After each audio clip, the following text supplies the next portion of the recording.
আসসালামু আলাইকুম প্রিয় এসএসসি 26 শিক্ষার্থীরা, কমার্স ক্লিয়ারিটি সেন্টারে তোমাদের সকলকে স্বাগতম। আজকে আমরা ব্যবসা উদ্যোগের প্রথম অধ্যায় ব্যবসায় পরিচিতি এই চ্যাপ্টারটি নিয়ে আলোচনা করব।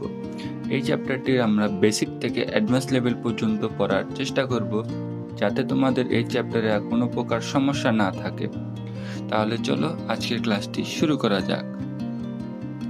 দেখো এখানে ব্যবসার পরিচিতি নিয়ে কি বলা আছে। ব্যবসা উৎপত্তির মূলে ছিল মানুষের অভাববোধ, অর্থাৎ মানুষের অভাববোধের কারণে ব্যবসার উৎপত্তি হয়েছিল।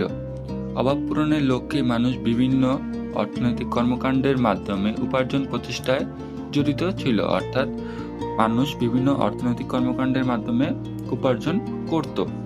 মূলত অর্থনৈতিক কর্মকাণ্ড ও লেনদেনকে ঘিরেই উদ্ভব হয় ব্যবসার, অর্থাৎ ব্যবসার উৎপত্তি হয়েছিল অর্থনৈতিক কর্মকাণ্ড ও লেনদেনকে ঘিরে। আশা করি তোমরা এই পাঠটা কি বুঝতে পেরেছো। তাহলে চলো আমরা পরের পাঠটি দেখে নিই। এখানে দেখো ব্যবসায় ধারণা সম্পর্কে কিছু বলা আছে সাধারণভাবে মুনাফা অর্জনের লক্ষ্যে পরিচালিত অর্থনৈতিক কর্মকাণ্ডকে ব্যবসা বলে, অর্থাৎ মুনাফা অর্জনের লক্ষ্যে যে অর্থনৈতিক কর্মকাণ্ড হয়ে থাকে তাকে ব্যবসা বলে। কিন্তু পরিবারের সদস্যদের জন্য খাবার উৎপাদন করা, হাঁস মুরগি পালন করা বা শাকসবজি চাষ করাকে ব্যবসা বলে না। এখানে দেখো আমাদের ঘরের পাশে বা ছাদে আমরা মুরগি পালন করি বা হাঁস মুরগি পালন করি, সেই হাঁস মুরগি পালনকে আমরা ব্যবসা বলতে পারবো না। এবং ছাদে বা ঘরের পাশেও আমরা যেরকম শাকসবজি চাষ করি, সেই শাকসবজি চাষকেও আমরা ব্যবসা বলতে পারবো না।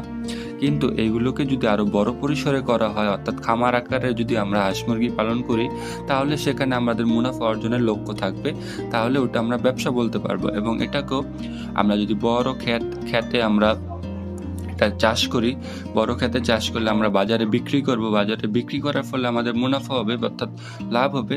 সেই লাভ হলে ওটাকে আমরা ব্যবসা বলতে পারবো। কিন্তু ঘরের ছাদে বা পরিবারের সদস্যদের জন্য যদি আমরা হাঁস মুরগি পালন করি বা শাকসবজি চাষ করি, সেটাকে আমরা ব্যবসা বলতে পারবো না।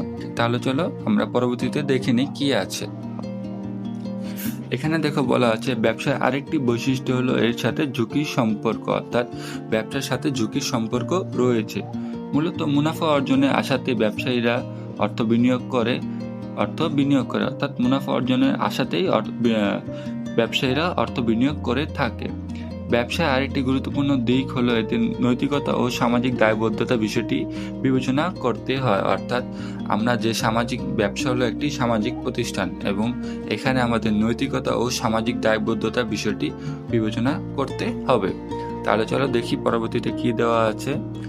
এখানে দেখো ব্যবসায়ের ক্রমবিকাশ ও উৎপত্তি নিয়ে বলা আছে। তো তাহলে চলো আমরা এগুলো একটু পড়ে নিই। বলা আছে দিনে দিনে মানুষের চাহিদা বৃদ্ধি পাওয়ার সাথে সাথে অর্থনৈতিক কর্মকাণ্ড আওতাও বাড়তে থাকে। ফলে শুরুতে পশু শিকার, খাদ্যশস্য উৎপাদন ও পণ্য বিনিময়ের মতো কর্মকাণ্ড হতো, কিন্তু পণ্য দ্রব্য বা বিনিময় করেও প্রয়োজন মেটানো যায়নি, অর্থাৎ আগের যুগে পণ্য দ্রব্য বিনিময় করেও প্রয়োজন মেটানো যায়নি। এর জন্য আমাদের বিভিন্ন ধাপে ব্যবসায়ের উৎপত্তি হয়েছে এবং ক্রমবিকাশ বেড়েছে। তাহলে দেখো এখানে কি দেওয়া আছে। এখানে দেখো পশু শিকারের একটি ছবি দেওয়া আছে। কিছু লোক হরিণ শিকার করতেছে জঙ্গলে। এটা যখন আমাদের আদি যুগের মানুষ ছিল, তারা খাদ্য হিসাবে পশু পাখি শিকার করে থাকতো এবং ফলমূল সংগ্রহ করে থাকতো।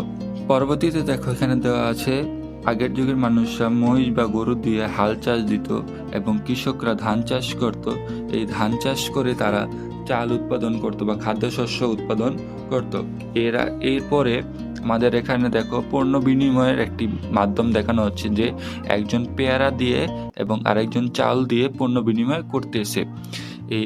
এটাকেই বলে পণ্য বিনিময়, অর্থাৎ আমরা পণ্যের বিনিময়ে পণ্য নিতে পারতাম আগে, কিন্তু এক সময় এসে যখন পণ্যের বিনিময়ে পণ্য বিনিময় করা যেত না, তখন আমাদের কাগজি মুদ্রা বা স্বর্ণ মুদ্রার প্রচলন শুরু হয়। এখানে দেখো কি বলা আছে, ফলে দ্রব্য বিনিময় স্থলে বিনিময়ের মাধ্যম হিসাবে স্বর্ণরূপ্য মুদ্রা ও পরবর্তীকালে কাগজি মুদ্রা প্রচলন হয়। আমি একটু আগে বললাম যে আমাদের পণ্য দ্রব্য বিনিময়ের প্রথায় বাধা সৃষ্টি হওয়ার ফলে আমরা কাগজি মুদ্রার প্রচলন শুরু হয়, আমাদের কাগজি মুদ্রার প্রচলন শুরু হয়েছিল। তাহলে দেখো পরবর্তী কি বলা আছে, ব্যবসার ক্রমবিকাশের ধারাকে প্রাচীন, মধ্য ও আধুনিক এই 3 পর্যায়ে বিভক্ত করা হয়েছে। অর্থাৎ আমাদের 3 ধরনের যুগ রয়েছে। প্রাচীন, এই যে আমাদের প্রাচীন যুগ রয়েছে, মধ্য যুগ রয়েছে এবং আধুনিক যুগ রয়েছে। এই 3 ধরনের যুগে আমাদের ব্যবসায় ধাপে ধাপে বৃদ্ধি পেয়েছে, অর্থাৎ ধাপে ধাপে উন্নতি করেছে।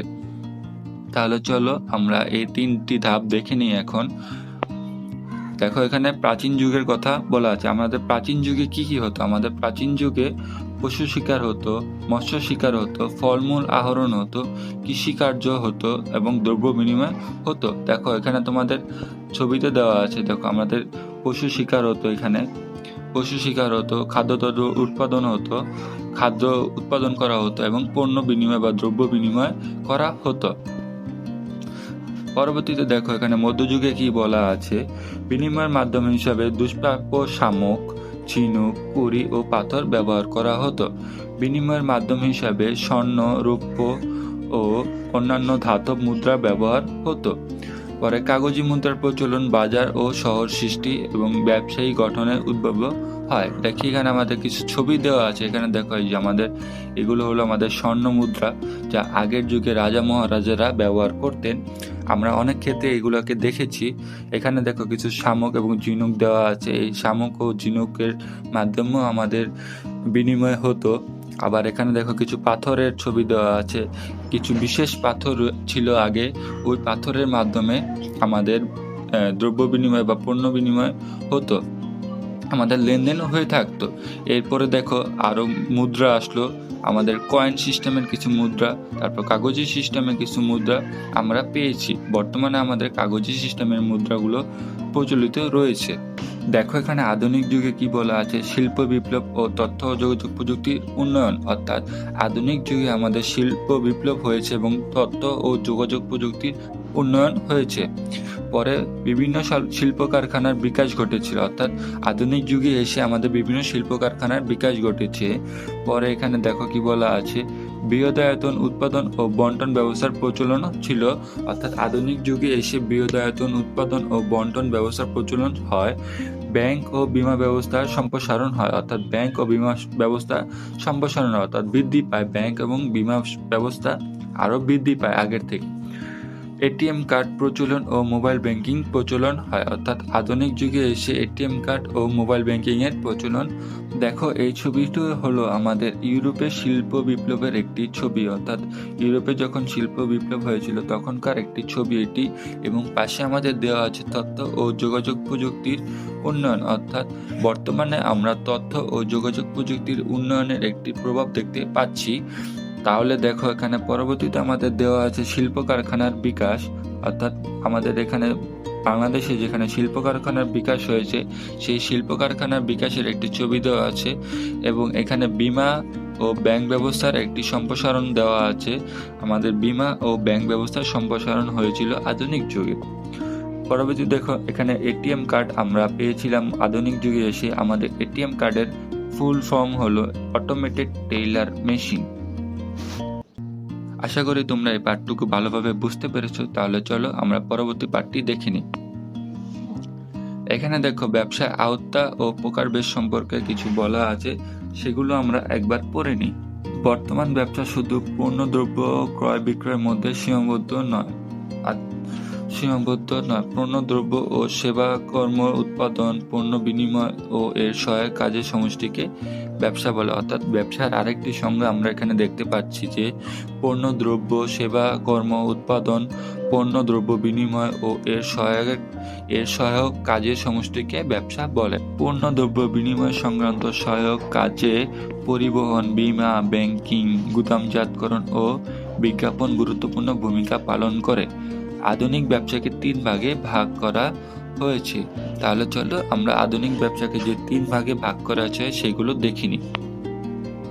এখানে প্রথম ভাগে বলা আছে শিল্প। আমাদের কি কি শিল্প রয়েছে? প্রযোজন শিল্প, নিষ্কাশন শিল্প, নির্মাণ শিল্প, সেবামূলক শিল্প এবং উৎপাদন শিল্প। এই শিল্প সম্পর্কে আমরা আরো ধারণা পাবো পরবর্তীতে। তাহলে আগে আমরা এগুলো দেখে নিই। পাশে আমাদের বাণিজ্য সম্পর্কে বলা আছে। বাণিজ্যতে কি বলা আছে? পণ্য বিনিময়, পরিবহন, গুদামজাতকরণ, ব্যাংকিং, বীমা, বিজ্ঞাপন। এবং প্রত্যক্ষ সেবাতে কি বলা আছে? আইনি বৃত্তি, ডাক্তারি, প্রকৌশলত বৃত্তি, অডিট ফার্ম। এখানে দেখো শিল্প সম্পর্কে কি বলা আছে? শিল্পকে উৎপাদনের বহন হিসাবে বিবেচনা করা হয়। অর্থাৎ শিল্পকে কিসের বহন হিসাবে বিবেচনা করা হয়? শিল্পকে উৎপাদনের বহন হিসাবে বিবেচনা করা হয়। যে প্রক্রিয়া প্রাকৃতিক সম্পদ আহরণ, কাঁচামালের রূপদান এবং প্রক্রিয়াজাতকরণের মাধ্যমে কাঁচামালকে মানুষের ব্যবহার উপযোগী পণ্যে পরিণত করা হয় তাকে শিল্প বলে। অর্থাৎ এটা আমাদের শিল্পের একটি উদাহরণ। আমাদের ক বা খয়ে এই কোশ্চেনটি আসতে পারে। তোমাদের জন্য আমি এটাকে আরেকবার বলে দিতেছি যে প্রক্রিয়া প্রাকৃতিক সম্পদ আহরণ, কাঁচামালের রূপদান এবং প্রক্রিয়াজাতকরণের মাধ্যমে কাঁচামালকে মানুষের ব্যবহার উপযোগী পণ্যে পরিণত করা হয় তাকে শিল্প বলে। শিল্পকে প্রধানত 5 ভাগে ভাগ করা হয়েছে। তাহলে দেখি আমরা সেই 5 ভাগগুলো দেখে নিই। এখানে দেখো প্রজনন শিল্প। আমাদের প্রজনন শিল্প অর্থাৎ কি? উৎপাদিত সামগ্রী পুনরায় সৃষ্টি বা উৎপাদনের কাজে ব্যবহৃত হয়, যেমন নার্সারি, হ্যাচারি ইত্যাদি। অর্থাৎ নার্সারি, হ্যাচারি হলো আমাদের প্রজনন শিল্পের মধ্যে অন্তর্ভুক্ত। পাশে আমাদের নিষ্কাশন শিল্প বলা আছে। শিল্পের মধ্যে ভূগর্ভ পানি বা বায়ু হতে প্রাকৃতিক সম্পদ আহরণ করাকে নিষ্কাশন শিল্প বলে, যেমন খনিজ শিল্প। অর্থাৎ আমরা মাটি থেকে বিভিন্ন প্রকার খনিজ শিল্প উৎপাদন করে থাকি, বায়ু থেকে আমরা খনিজ শিল্প উৎপাদন করতে পারি, তাই এগুলোকে নিষ্কাশন শিল্প বা খনিজ শিল্প বলে। পরবর্তীতে দেখো এখানে নির্মাণ শিল্প সম্পর্কে কি বলা আছে? নির্মাণ শিল্পের মধ্যে রাস্তাঘাট, সেতু ইত্যাদি নির্মাণ করা হয়। অর্থাৎ আমাদের যেই ফ্লাইওভার বা মেট্রো রেল যেগুলো আমাদের যখন নির্মাণ হচ্ছিল তখন সেগুলো নির্মাণ শিল্প ছিল, কিন্তু এখন এগুলো হয়ে গেছে, তাই এগুলো এখন আমাদের সেবা শিল্পের মধ্যে পড়বে। কিন্তু যখন একটা জিনিস যখন একটা জিনিস নির্মাণ হবে তখন সেটাকে নির্মাণ শিল্প বলা হবে, কিন্তু নির্মাণ কাজ শেষ হয়ে গেলে তখন সেটাকে সেবা শিল্প বলা হয়। দেখো এখানে উৎপাদন শিল্প সম্পর্কে কি বলা আছে? শিল্পে শ্রম ও যন্ত্রের ব্যবহারের মাধ্যমে কাঁচামালকে প্রক্রিয়াজাত করে চূড়ান্ত পণ্যে রূপদান করাকে উৎপাদন শিল্প বলে, এবং বস্ত্র শিল্প। পরবর্তীতে দেখো কি বলা আছে? সেবা শিল্প। শিল্পে বিভিন্ন প্রকার সেবা প্রদানের মাধ্যমে মানুষের জীবনযাত্রা সহজ ও আরামদায়ক করে, যেমন বিদ্যুৎ ও গ্যাস উৎপাদন ও বিতরণ, ব্যাংকিং ব্যবস্থা, স্বাস্থ্যসেবা ইত্যাদি। আমাদের এগুলো যেরকম সেবা শিল্প, আমি একটু আগে যেগুলো বললাম যে আমাদের যখন একটি মেট্রো রেল, পদ্মা সেতু যখন এগুলো আমরা ব্যবহার করতে পেরেছি তখন এগুলো আমাদের জন্য সেবা শিল্প, কিন্তু যখন এগুলো নির্মাণ হচ্ছিল তখন সেগুলোকে আমরা নির্মাণ শিল্প বলতাম। আশা করি তোমরা এই 5টা শিল্প সম্পর্কে ভালোভাবে ধারণা পেয়েছো। তাহলে চলো আমরা পরবর্তী কনসেপ্টে যাই। এখানে দেখো বাণিজ্য সম্পর্কে বলা আছে। ব্যবসায় আমরা কালারটি চেঞ্জ করে নিই। এখানে দেখো বাণিজ্য সম্পর্কে বলা আছে। বাণিজ্যকে ব্যবসার পণ্য বা সেবা সামগ্রী বন্টনের শাখা হিসেবে চিহ্নিত করা হয়। অর্থাৎ বাণিজ্যের কাজ হলো বন্টন করার মাধ্যমে বাণিজ্যের কাজ সম্পূর্ণ হয়। ব্যবসা বা শিল্পে ব্যবহৃত কাঁচামাল উৎপাদকের নিকট পৌঁছানো কিংবা শিল্পে উৎপাদিত পণ্য ভোক্তাদের নিকট পৌঁছানোর সকল কার্যাবলীকে বাণিজ্য বলে। অর্থাৎ আমরা শিল্পে যে পণ্য উৎপাদন করা হয় তাকে ভোক্তার নিকট পৌঁছানো পর্যন্ত যে সকল কার্যাবলী করা হয়ে থাকে তাকে বাণিজ্য বলে। এখানে দেখো বাণিজ্যের কি বলা হয়। বাণিজ্যকে আধুনিক যুগে ব্যবসা টু ব্যবসা অর্থাৎ বিজনেস টু বিজনেস বলে অভিহিত করা হয়। এটাকে আমরা শর্টকাটে B2B বলি, অর্থাৎ বিজনেস টু বিজনেস। এখানে দেখো ব্যবসার উপযোগ সম্পর্কে কিছু বলা আছে। আমাদের ব্যবসার উপযোগ হলো 60টি। আমাদের ব্যবসার উপযোগ সৃষ্টি করে 60টি, কিন্তু শিল্প আমাদের সৃষ্টি করে 1টি উপযোগ এবং বাণিজ্য সৃষ্টি করে 6টি উপযোগ। তাহলে শিল্প কি উপযোগ সৃষ্টি করে? শিল্প আমাদের রূপগত উপযোগ সৃষ্টি করে, অর্থাৎ শিল্প উৎপাদনের মাধ্যমে রূপগত উপযোগ সৃষ্টি হয়। এবং বাণিজ্যের প্রথম উপযোগটি কি? বাণিজ্যের প্রথম উপযোগটি হলো স্থানগত উপযোগ, অর্থাৎ পরিবহনের মাধ্যমে স্থানগত উপযোগ হয়।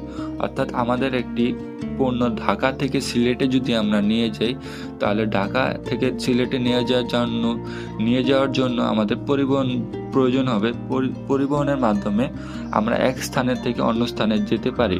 তাই পরিবহনের মাধ্যমে আমাদের স্থানগত উপযোগ সৃষ্টি হয়। এখানে দেখো কি বলা আছে, সময়গত বা কালগত উপযোগ সৃষ্টি করে গুদামজাতকরণের মাধ্যমে। অর্থাৎ আমরা একটি পণ্য বা দ্রব্য যদি গুদামে স্টক করে রেখে দিই, বা আজকে রেখে দিলে আমরা 1 মাস পর যদি সেটাকে বিক্রি করি, তাহলে আমাদের এই 1 মাস যে সময় বা যে কালটা আমাদের বের হবে বা কালটা আমাদের পার হয়ে যাবে, সেই কালটাকে পার হওয়াকে বা সময়টা পার হওয়াকে আমাদের সময়গত বা কালগত উপযোগ বলে। পরবর্তীতে এখানে দেখো সত্যগত উপযোগ সৃষ্টি হয় আমাদের ক্রয় এবং বিক্রয়ের মাধ্যমে। অর্থাৎ ক্রয় বিক্রয়ের মাধ্যমে আমাদের সত্যগত উপযোগ সৃষ্টি হয়। আমার কাছে একটি পণ্য রয়েছে, আমি যদি তা বিক্রয় করে দিই, তাহলে এটার মালিক আরেকজন হয়ে যাবে। তাহলে বিক্রি করার আগে মালিক ছিলাম আমি, এবং বিক্রি করার পরে মালিক হয়ে গেল আরেকজন। এর জন্য ক্রয় বিক্রয়ের মাধ্যমে সত্যগত উপযোগ সৃষ্টি হয়। পরবর্তীতে দেখো এখানে কি বলা আছে, তথ্যগত বা প্রচারগত উপযোগ সৃষ্টি হয় বিজ্ঞাপন বা বাজারজাতকরণের মাধ্যমে। অর্থাৎ বিজ্ঞাপন দিলে আমরা একটা পণ্যের সম্পর্কে ভালোভাবে ধারণা পাবো, এবং সেই ধারণা পাওয়াকে আমরা তথ্যগত বা প্রচারগত উপযোগ বলি। এখানে দেখো আরেকটি উপযোগ সম্পর্কে বলা আছে, অর্থগত উপযোগ সৃষ্টি করে ব্যাংক বা আর্থিক প্রতিষ্ঠান। অর্থাৎ আমরা যদি ব্যাংকে অর্থ জমা রাখি বা ব্যাংক থেকে অর্থ নিই, তাহলে আমরা অর্থ পাই বা অর্থ জমা দিই। এই অর্থ পাওয়া বা অর্থ জমা দেওয়াকেই অর্থগত উপযোগ বলে। পরবর্তীতে দেখো এখানে ঝুঁকিগত উপযোগ বলা আছে। ঝুঁকিগত উপযোগ সৃষ্টি করে আমাদের বীমা। অর্থাৎ বীমার মাধ্যমে আমাদের যে ঝুঁকি থাকে, সেই ঝুঁকি আমরা দূর করতে পারি। আমরা একটা প্রতিষ্ঠানের জন্য যদি বীমা করি, সেই প্রতিষ্ঠানে যদি ক্ষয়ক্ষতি হয়, তাহলে আমাদের বীমা কোম্পানি আমাদের সেই ক্ষয়ক্ষতির বিনিময়ে আমাদের কিছু ক্ষতিপূরণ দেবে, এবং সেই ক্ষতিপূরণ দেওয়ার মাধ্যমেই আমাদের ঝুঁকিগত উপযোগটা দূর হবে। আশা করি তোমরা এই 7টি উপযোগ ভালোভাবে বুঝতে পেরেছো। তাহলে চলো আমরা পরবর্তীতে দেখে নিই। এখানে দেখো আমরা আমাদের শেষ পার্টে চলে এসেছি। এখানে বলা আছে প্রত্যক্ষ সেবা বা ডিরেক্ট সার্ভিস সম্পর্কে বলা আছে। প্রত্যক্ষ সেবা কি? অর্থ উপার্জনের উদ্দেশ্যে স্বাধীন পেশায় নিয়োজিত ডক্টর, উকিল, প্রকৌশলী প্রভৃতি পেশাজীবীরা বিভিন্ন রকম সেবাকর্মে অর্থের বিনিময়ে প্রদান করে থাকে। অর্থাৎ আমাদের ডাক্তার, উকিল, প্রকৌশলীরা আমাদের অর্থের বিনিময়ে যে সেবা দিয়ে থাকে, তাকে আমরা প্রত্যক্ষ সেবা বলি। প্রত্যক্ষ সেবা আমরা ধরতে পাই না বা দেখতে পাই না, কিন্তু প্রত্যক্ষ সেবা আমরা অনুভব করতে পারি বা ফিল করতে পারি প্রত্যক্ষ সেবাটাকে।